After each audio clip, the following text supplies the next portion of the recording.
माननीय नेता विधानसभा नियमावली में यह नियम है माननीय नेता कि नियम 56 में जब ग्राह्यता पर बात होती है तो जो नोटिस दिए होते हैं उन्हीं को बोलना चाहिए। जब चर्चा होती है तो पूरा सदन, कोई भी सदस्य उसमें हिस्सा ले सकता है।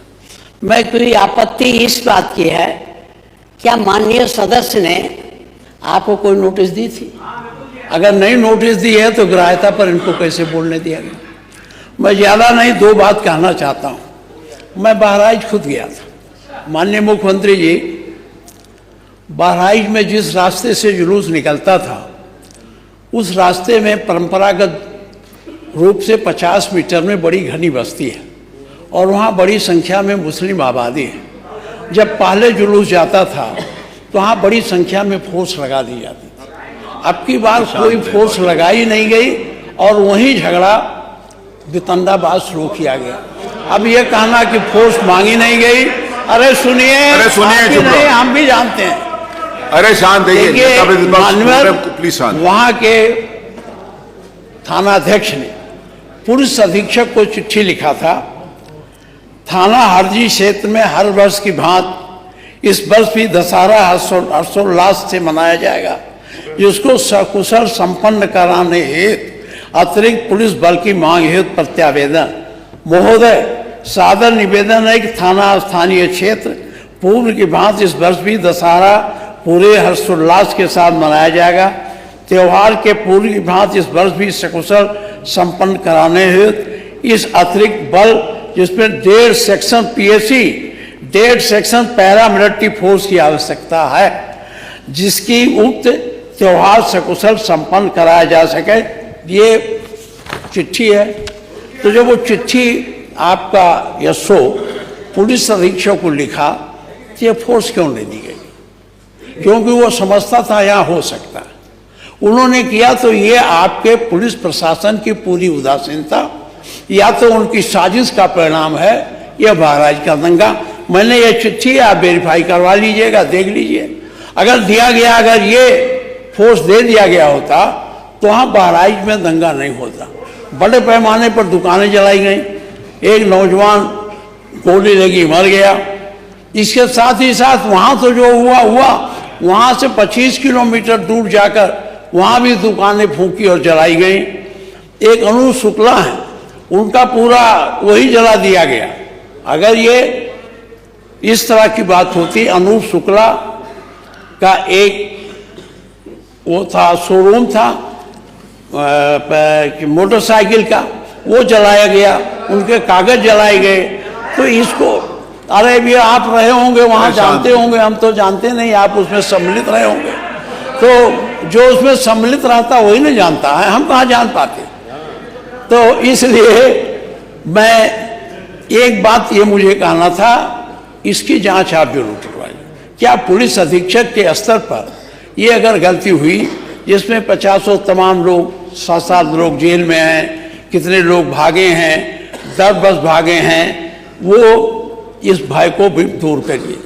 यहाँ एक बात और कहना चाहूँगा, मुख्यमंत्री जी हमेशा चलेगा। जब एक्ट पास हो गया था तो एक्ट में सुप्रीम कोर्ट में जब पिटीशन गया तो चीफ जस्टिस ने सर्वे की बात कर दी। और आप जानते थे इस सर्वे से अनावश्यक विवाद पैदा होगा, तो सरकार को इसकी पुनरीक्षण याचिका दायर करनी चाहिए थी सुप्रीम कोर्ट में, जो नहीं हुई। अच्छा, ये जानते हुए कि सर्वे के बावजूद एक्ट के अनुसार उसका कोई रूप नहीं बदला जा सकता, मस्जिद को मंदिर नहीं बनाया जा सकता, मंदिर को मस्जिद नहीं बनाया जा सकता, ये उस एक्ट में प्रावधानित है। तो सर्वे का क्या मतलब है? सर्वे कराने का मतलब है सांप्रदायिक भावना को चोट पहुंचाना और जो हमारी समरसता है उसको बिगाड़ना। आज हम कहाँ खड़े हैं? जिस बुद्ध की धरा से दया और करुणा का संदेश गया हो, जिस उत्तर प्रदेश की धरा से वसुधैव कुटुंबकम का नारा निकला हो, आज वहीं अपने निवासियों के साथ क्या हो रहा, कितने भेदभाव हो रहे हैं, इसको कौन देखेगा? सनातन धर्म के पैरोकार लोग, सब लोग रोज इस बात को करते हैं, लेकिन आज ये क्यों हो रहा है? मैं आपसे निवेदन करता हूं कि मैं बहुत ज़्यादा हमारी घटनाओं पर बात हो गई, एक तो बहराइच की, दूसरी ये अब तो सुप्रीम कोर्ट ने प्रतिबंध लगा दिया, नहीं होगा, लेकिन इसकी उच्च स्तरीय जांच बहराइच की भी आपको करानी चाहिए। बहराइच केवल अधिकारियों के जांच पर न जाइए, आप तो विपक्ष में भी रहे हैं, ये अधिकारी, तब आप इनकी भी आलोचना करते रहे हैं, अब आप सरकार में हैं तो इनकी बातें सुन लेते हैं। ये कैसी रिपोर्ट देते हैं, कैसे आपको गुमराह करते हैं, कैसे शासन को इधर से उधर करने की बात करते हैं। इससे सावधानी पूर्वक आपसे मेरा निवेदन है। संभल भी उच्च स्तरीय जांच तो आपने बना दिया, कमेटी बना दी है। अब मैं अच्छा, ये आपने कहा मंदिर मिल गया, तो मंदिर तो अच्छी बात है, मिल गया, पहले से था, कौन नयापन आ गया। ये हुआ कि उस मंदिर का ताला खोल के आपने पुजारी बैठा दिया, पूजा हो, तो मंदिर का तो कोई विरोधी है नहीं। हर आदमी का, हमारे घर पर भी मंदिर है, हमारे घर के सामने बड़ा नहीं छोटा सा ही है, रोज उसमें जल चढ़ाया जाता है, हर हिंदू के घर पर होता है। तो कोई पुरातत्ववेत्ता ने खोद के तो निकाला नहीं है कि बड़ी प्राचीन मंदिर को निकाला। इसको लेकर इतना चल रहा है, मंदिर मिल गया, मंदिर मिल गया। अरे मंदिर था ही, मिला क्या?